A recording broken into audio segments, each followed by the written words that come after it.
Thanks and welcome to NATE Module 2 Unit 16 on instructional situations. We have looked at in the previous unit the constructs of instruction and one of the construct is instructional situation. In this unit we will try to understand the elements of instructional situations. Okay. Now we have already mentioned earlier what instructional situation is. Now we will be elaborating in this. An instructional context refers to the instructional setting and the environment in which instruction is actually occurs. And this context will include students' demographics, social milieu, physical conditions and organizational relationships. This is all the context. All of them have very significant influence on the quality of learning. And the teacher's challenge is with widely varying the context, how do I manage my instruction. And it also consists of all the factors external to the learners that influence and define what, when, where, how, why and with whom individual learners learn from instruction. So, you are talking of certain context and the other one is it consists of a number of factors external to the learner. All of them collectively we call it as instructional situation. The constructs, as we have already mentioned, consists of two. They are classified broadly into two: values and conditions. Values are elements of instruction deemed to be important by stakeholders, and an alignment of values about instruction across all stakeholders is helpful, and this is where the problem really occurs. In the sense, who are the stakeholders? Starting with the management, faculty, the students, and let us say the accreditation requirement and the industry or organizations that are likely to employ. And as of now, there is a tremendous amount of misalignment of the values about instruction across the stakeholders. And every position that is taken by a stakeholder is justifiable, all right, from a particular point of view, but together the instructional situation becomes actually in some sense unmanageable, or the consequence of that is it is very poor instruction leading to poor learning. That is what it is. And the other construct is conditions. All factors related to the context other than values that have influence on the choice and use of instructional methods. Values, as we mentioned in the previous unit, refer to learning goals, priorities, methods and who has the power. Let us look at each one of them. Learning goals. In the context of outcome based education, learning goals are expressed as outcomes, because now we have to be clear, and these are given in today's context, especially NBA accreditation process, as outcomes are stated as POs, PSOs and COs. And how do we write that? We have gone through that extensively, and we assume that both teachers and students are familiar with these outcomes. And these outcomes should be written following a well defined process. It is not just completely left to one individual. POs are given by National Board of Accreditation itself. PSOs are written by the faculty of the department, and finally it should be approved by the Board of Studies of that particular college or university, and COs are written by the teacher, but they also possibly written as a group, and they have to be finally approved by the boards of studies. Now, when it comes to instruction, one course outcome becomes the focus of instruction at any given time, right.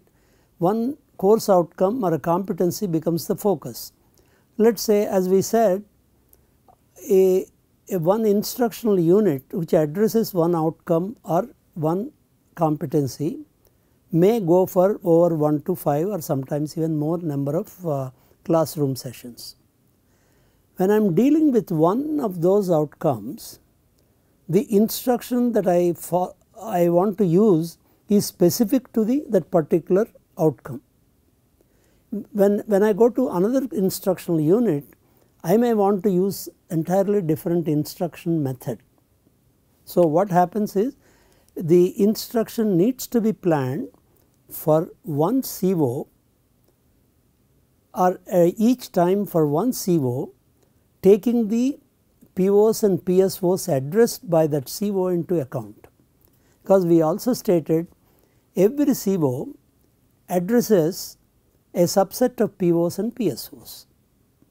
So, now whenever I plan in my instruction, I have to write together the CO and the identified POs and PSOs next to that, and then I need to plan my instruction. So, learning goal becomes how do I facilitate my student to attain a particular CO which addresses a subset of POs and PSOs. That is the way you have to write your learning goal. Now, we come to priorities. Again, priorities can vary from one course to the other. Priority can be covering the syllabus when the scope of the content is too large. For some reason, the course is overloaded, the curriculum is overloaded for that particular course, then the priority becomes how do I cover the entire syllabus. Or I may get an instruction from the management through HOD that pass percentage should be high, that becomes the priority. In fact, that seems to be happening in many of the private institutions, and the whole instruction the entire system somehow seems to get itself adjusted to only attain this. And we reach a situation where you have high pass percentages and the quality of learning continues to remain poor. So, that is where the situation, we have addressed this issue through when we talked about the assessment. And sometimes the priority can be to enable the students to master some selected parts of the course. It is because of the choice of the teacher considers a certain topics in that are priority, and now I want my students to master a selected parts of the course. Then my instruction will correspondingly be different. Or my priority needs to be that how do I address the requirements of better students or weak students. So, priorities can be different from one course to the other, from one instruction, from one in a college, depending on the students and teachers that you have, priorities can get altered. Now, we come to the methods. This is where we will further elaborate later. Instruction method should not be restricted by to one-way transfer of information. First thing is that should not be the only method of instruction, namely one-way transfer of information. And the teacher should acknowledge that there are many instruction methods are available, and every teacher should master not one, not all of them, but several instructional methods applicable to the courses he or she teaches. That is, somebody can identify which are all the possible instructional methods that can have relevance to the type of subjects that you deal with, and the teacher should get trained in using those instruction methods. And any choice of instruction method should pay attention to the physical environment, effectiveness, efficiency and engagement, right. That is what we state. Now, who has the power? in an autonomous institution, the instructor, at least on paper, has the power to decide the content, instruction, assessment and evaluation. If you take NITs, IITs or such institutions, they have that. In institutions affiliated to a university, some centralized bodies have the power to decide the content, assessment and evaluation. The teacher does not have. The teacher has power only over the instruction and CIE, that is continuous internal evaluation. And in some private institutions, it is a management through HOD that has the power over many aspects of instruction. There are known cases when you deviate from any of these, the teacher comes under fire. Now we come to the conditions. Conditions refer to content, communication, learners, learning environment and development constraints. So, let us look at each one of them now. Content, first of all, you must, as we all know, all courses are not similar in nature. Courses can be descriptive, mathematical, conceptual, engineering science or engineering or design oriented. All these courses cannot be handled in the same way. For example, take some very descriptive course like one example that I am familiar with is material science. It is descriptive and people try to make it very abstract, then also it is not motivating. When it is descriptive, you are transferring a lot of information and it is a challenge to maintain the motivation of the students in such a subject. So, instruction in these courses can be challenging. There are some courses again of different nature, like you have electromagnetic theory or material science or sometimes even a subject like network theory that you teach.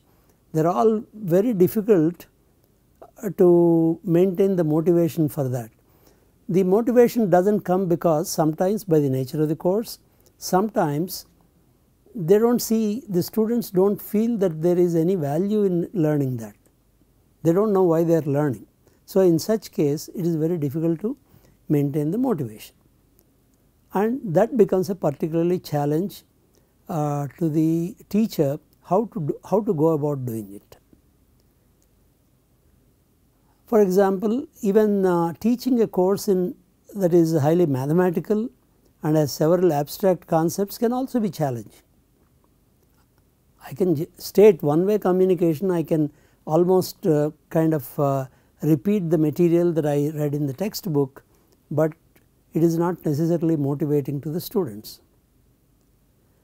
And here content wise, all courses are to be described in terms of course outcomes. That is one thing we need to accept in the context of NBA accreditation. So, that is why whenever we talk about any course or any aspect of education in higher education level, we keep talking about course outcomes. Now, communication, as we have stated in the case of our course design, we mentioned communication becomes very, very crucial, because teaching is primarily a communication process. And if the communication is flawed, obviously learning does not take place. So, but the rules for communication and the communicative competency of both the teacher and the students in the classroom will influence the attainment of outcomes. So, you have two things or three things: rules for communication, the teacher and the students, they all decide the quality of communication. Teacher determines the structure and direction of instructional conversations, as we call them. That is, there are several instructional conversations. It could be just one-way presentation by the teacher. Our teacher can ask a question and students respond to that, or teacher asks students to do something and the students do that and again pass it back to the teacher. So, there are always instructional conversations like this taking place, and the teacher determines the structure and direction of this in these instructional conversations. As we stated, the quality of communication in the classroom is has a crucial role to play, and quality of communication will also depend on the language of communication. And in Indian context, we have all learning resources are available in English. Textbooks or internet material, and especially related to all the technical subjects, engineering subjects, it is available in English. And instruction, assessment and student responses are required to be in English. There may be few exceptions, but it has to be in English. And English not being a native language of most Indians, students as well as teachers are not necessarily fluent communicating in English. And if the teacher is not fluent in English, then there can be errors in communication. How does what is the communication? Either the way the teacher speaks in the class or writes on the board, there can be errors in communication. And similarly, if the students are not adequately fluent in English, errors in understanding by students can occur, and also either and or if the teacher is also not adequately fluent in English, the errors accumulate. So, you can identify situations where teachers are not adequately fluent in English and the students are also not adequately fluent in understanding in English. So, you have errors creeping in, and once these errors creep in, it is very difficult to kind of there is no process by which these can be corrected, and they can be corrected provided you follow a systematic process, course design process, and you also plan your instruction well. And language errors in what is written on the board or presented in the slides can have multiplier effects. If I make a mistake in a slide while presenting, maybe a large number of students will carry with that, say almost accepting it as correct, and then further transmit to others. So, the language of communication plays a very important role, especially in India. For example, other issues in communication in English, for example, students coming from rural areas and graduating from 12th standard in Indian language medium are likely to have issues despite special formal and informal activities planned by the institution. Coming suddenly from a local language medium to completely English is going to a major what do you call step change as far as the students are concerned. But to that extent, sometimes teachers adapt to this particular situation by trying to speak in local language and interspersed with English words. It works up to a point, okay, but anything beyond third semester will have disadvantages, it will become disadvantageous to the students, as placement interviews and conduct of all professional activities are done in English. While you can use local language to a limited extent up to third semester, it is not desirable to do so beyond third semester. And another one, a major professional communication is generally in the written form. For example, when the student answers a question, he is writing in English, or when he is making a presentation or giving a seminar, it is going to be in English. And to that extent, students should be given several exercises in writing in English and encouraged to read generally widely. When a student reads widely in English, automatically the language will improve over a period of time. Now, coming to the learners, students in majority of the affiliated colleges come from a wide range of social and economic backgrounds as well as cognitive abilities and motivations. And how do I conduct a kind of a survey or some kind of test to find out their cognitive abilities and motivations? It is possible to do so. There are methods available. So, when the students join, you can conduct a kind of a survey during very brief period, make them fill a wide variety of forms, and from that you can get some kind of a data that can be used. The other one is entrance test ranks, and their range is an approximate proxy to cognitive abilities.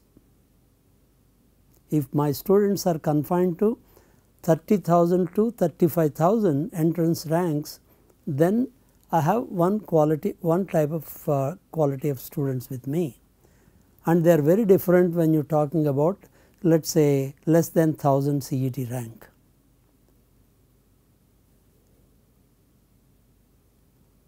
And there appears to be, till now, maybe that situation is changing slowly, not so insignificant number of students in all branches with no motivation for engineering, and they are there because due to parental pressure.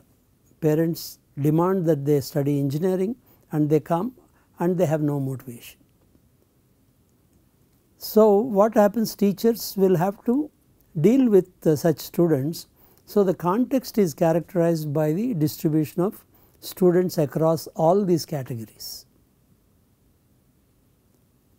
For other reasons, you may get a few small number of very bright students coming into a classroom where majority are what do you call, in terms of cognitive abilities and motivations, are way below, and it can be very difficult both to the teacher and these students to plan learning for such a mixed group.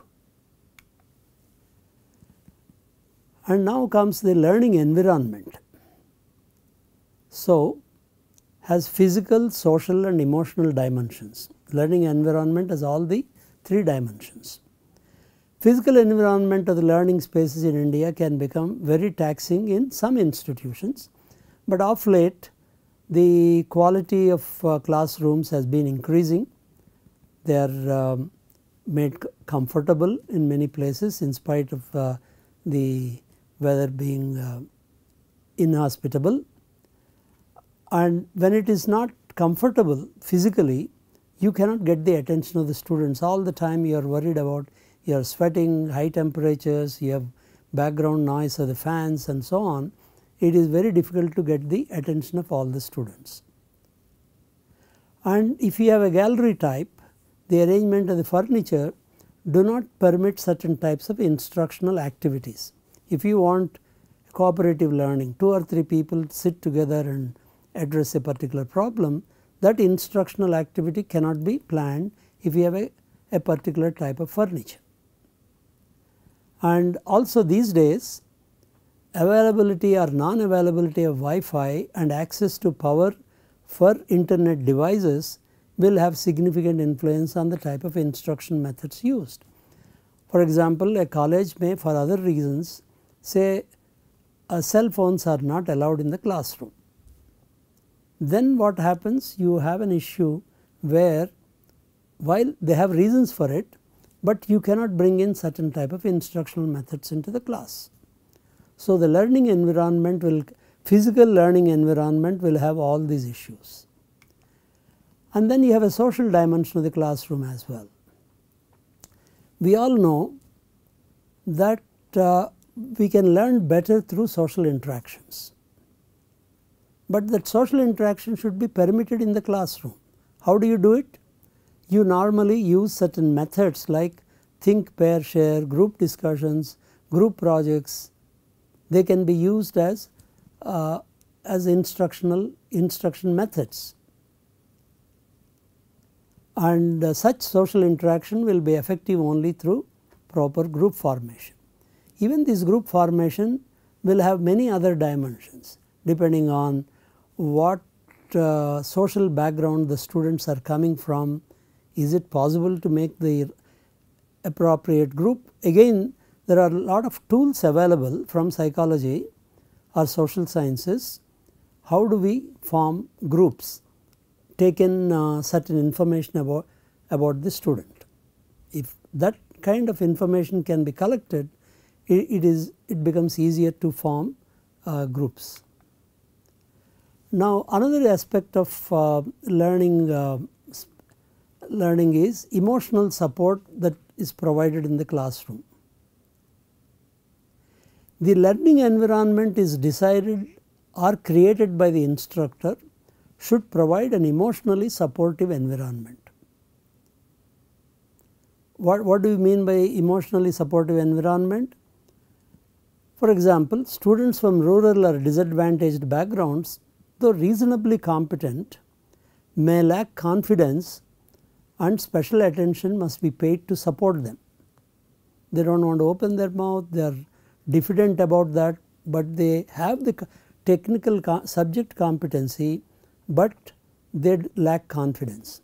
Actually, there are several programs right now in practice where to prepare the students from such backgrounds to come into an engineering program, so that some of these issues are resolved even before they enter the program, but not all students will have access to these initiatives. For example, students should not be discouraged to raise questions, and many times it happens the teacher does not encourage students to raise any question. And also sometimes when a student makes a mistake, he is ridiculed. A teacher should never ridicule if a student made a mistake, should not become angry, shout at him and ridicule him in any way. And if you have ridiculed once, you possibly have lost the student sometimes even permanently, ever wanting to respond to anything. And also presence of many unmotivated students in the classroom is also a challenge to the teacher. So, the main thing about instructional situation is, while there are several people who have control over it, given the limited control the teacher has, how do I plan my instructional situation or take care of the instructional situation and accordingly choose my instructional method? It is a challenge, and you may also have development constraints. As we already mentioned, it can refer to the time available to a teacher to design and conduct a new course. And while there will be no dearth of learning resources on the internet, monetary constraints can become an issue with respect to some courses. If I want some physical materials, products to be bought and demonstrated in the classroom, obviously there can be what do you call monetary constraints on that. So, as you can see, instructional situation as of today in India is very widely varied, and you have such a challenge to teachers that to manage the instruction in a what do you call with the kind of instructional situation they have. So, here we request you to kind of identify the instructional situation of a course that you taught in terms of its values and conditions. That is, you capture your instructional situation in the as we classified in terms of values and conditions, and you can share it with us. It can be even anonymously. It will be of great value to us in terms of learning, our own learning. And in the next unit, we will try to understand how brains learn. Thank you very much.